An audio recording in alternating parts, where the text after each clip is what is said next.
Hello guys, welcome back to our channel Hope of Explanation पर आपका स्वागत है। तो इस वीडियो में हम स्टेलर ट्रांसफॉर्मेशन का एपिसोड नंबर 1 की लास्ट पार्ट को एक्सप्लेन करने वाले हैं। तो गाइस, लास्ट पार्ट में हम लोगों ने देखा था एलेक्स चैंसू को हील कर रहा था और अब इस एपिसोड की शुरुआत में हम देखते हैं एलेक्स और चैंसू एक दूसरे की आमने सामने खड़ा हुआ था और अब एलेक्स उससे कहता है अगर तुम चाहो तो इन सभी से अपना बदला ले सकते हो। अब ये सुनकर चैंसू एलेक्स से कहता है प्लीज अब इन सभी को माफ कर दीजिए, ये सभी मेरे फैमिली से ही बिलोंग करते हैं। तो अब ये सुनकर अभी के लिए एलेक्स उन सभी को माफ कर देता है। अब एलेक्स वहां से जाने लगता है तो चैंसू उसे रोक कर कहता है मैं आपको मेरे मदद करने के लिए थैंक्स कहना चाहता हूँ, इसीलिए प्लीज आप मेरे साथ मेरे घर पर चलिए ताकि मैं आपको एक कप चाय पिला सकूं। और अगर आप मेरे साथ मेरे घर पर चलेंगे तो मुझे भी बहुत ही ज्यादा खुशी होगा। पहले तो एलेक्स उसे मना कर देता है लेकिन उसके बार बार रिक्वेस्ट करने पे एलेक्स मान जाता है। अब सीन चेंज होता है और हमें चैंसू का घर का सीन दिखाया जाता है जहाँ पर चैंसू एलेक्स को चाय सर्व कर रहा था। अब एलेक्स चैंसू से सवाल करता है कि अगर तुम और हांसू एक ही फैमिली से बिलोंग करते हो तो फिर हांसू तुमसे इतना ज्यादा नफरत क्यों करता है। अब चैंसू एलेक्स से कहता है कि इस जगह पर जो ज्यादा पावरफुल होता है लोग सिर्फ उसी का इज्जत करता है। मैं ज़्यादा पावरफुल नहीं हूँ इसीलिए मेरे फैमिली से कोई भी मुझे अपने फैमिली की हिस्सा नहीं मानता है। अब ये सुनने के बाद एलेक्स चैंसू को अच्छी तरह स्कैन करता है और उससे कहता है असल में तुम्हारा मेरिडियंस काफी ज्यादा पतला है इसीलिए तुम ज्यादा एनर्जी को अपने मेरिडियंस में स्टोर नहीं कर पाते हो और इसी वजह से ही तुम्हारा कल्टीवेशन स्पीड इतना ज्यादा स्लो है। और अब ये सुनते ही चैंसू एलेक्स के सामने झुक जाता है और उससे कहता है अगर आपके पास इसका कोई सोल्यूशन है तो प्लीज मुझे बता दीजिए। अब एलेक्स उससे कहता है कि इसका सिर्फ एक ही रास्ता है, तुम्हारा मेरिडियंस को रिबाउंड करना पड़ेगा लेकिन इससे तुम्हें बहुत ही ज्यादा पेन होगा, क्या तुम इस पेन को सहन कर सकते हो। तो अब चैंसू उससे कहता है कि हाँ मुझे ये करना ही होगा। तो अब एलेक्स अपना पावर से उसका मेरिडियंस को रिबाउंड करने लगता है जिसके वजह से चैंसू को बहुत ही ज्यादा पेन हो रहा था लेकिन चैंसू फिर भी हार नहीं मानता है और थोड़ी देर बाद उसका मेरिडियंस फिर से रिबॉर्न हो जाता है। और अब चैंसू भी ये महसूस कर सकता था कि उसका मेरिडियंस अब बहुत बड़ा और पावरफुल बन गया था। तो अब चैंसू ये देखकर एलेक्स के सामने झुक जाता है और उससे कहता है प्लीज सीनियर आप मुझे अपना स्टूडेंट बना लीजिए।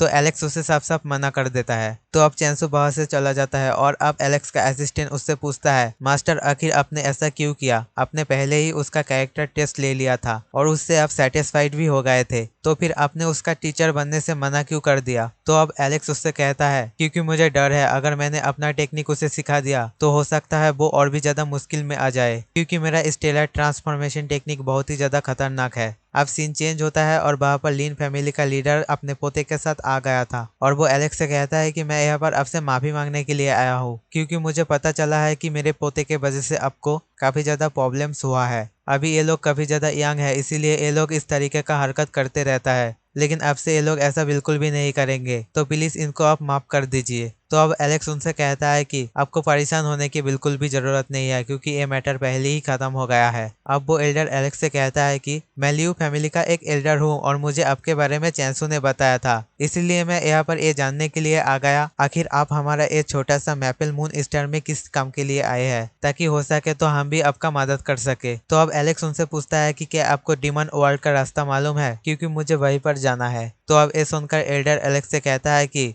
Maple Moon Star immortal and demon world के बीच में है और यहाँ से डिमन वर्ल्ड बहुत ही ज्यादा दूर है और इसीलिए आपको वहां पर जाने के लिए इंटरस्टेलर टेलीपोर्टेशन एरो को यूज करना होगा। लेकिन इंटरस्टेलर ट्रांसमिशन नेटवर्क बहुत ही ज्यादा कॉम्प्लेक्स है इसीलिए आपके पास इंटरस्टेलर मैप भी होना चाहिए, नहीं तो आप वहां पर खो जाएंगे। तो अब एलेक्स उनसे पूछता है कि क्या आप मुझे बता सकते हैं कि मुझे वो मैप कहाँ पर मिल सकता है। तो अब एल्डर कहता है कि वो मैप अभी यान फैमिली के पास है लेकिन आप चिंता मत कीजिए क्योंकि मैं चैंसू को वहां पर भेजूंगा ताकि वो उनसे डील कर सके और उस इंटरस्टेलर मैप को आपके लिए ला सके। इसके बाद वो एल्डर चैंसू को यान फैमिली के पास भेज देता है उस मैप को लाने के लिए। और अब अगले दिन की सीन दिखाया जाता है जहाँ पर चैंसू बहुत ही ज्यादा घायल हालत में एलेक्स के पास आता है और एलेक्स उसे इस हालत में देखकर उससे पूछता है आखिर तुम्हारा ये हालत किसने किया है। तो अब चैंसू कहता है कि यान फैमिली ने, मैंने आपके लिए उस मैप को उनसे लाने गया था तो उन लोगों ने मिलकर मुझ पर अटैक कर दिया। तो अब एलेक्स ये सुनकर बहुत ही ज्यादा गुस्से में आ गया था और वो यान फैमिली को सबक सिखाने के लिए सीधा जेट शॉट सेक्ट में चला गया था।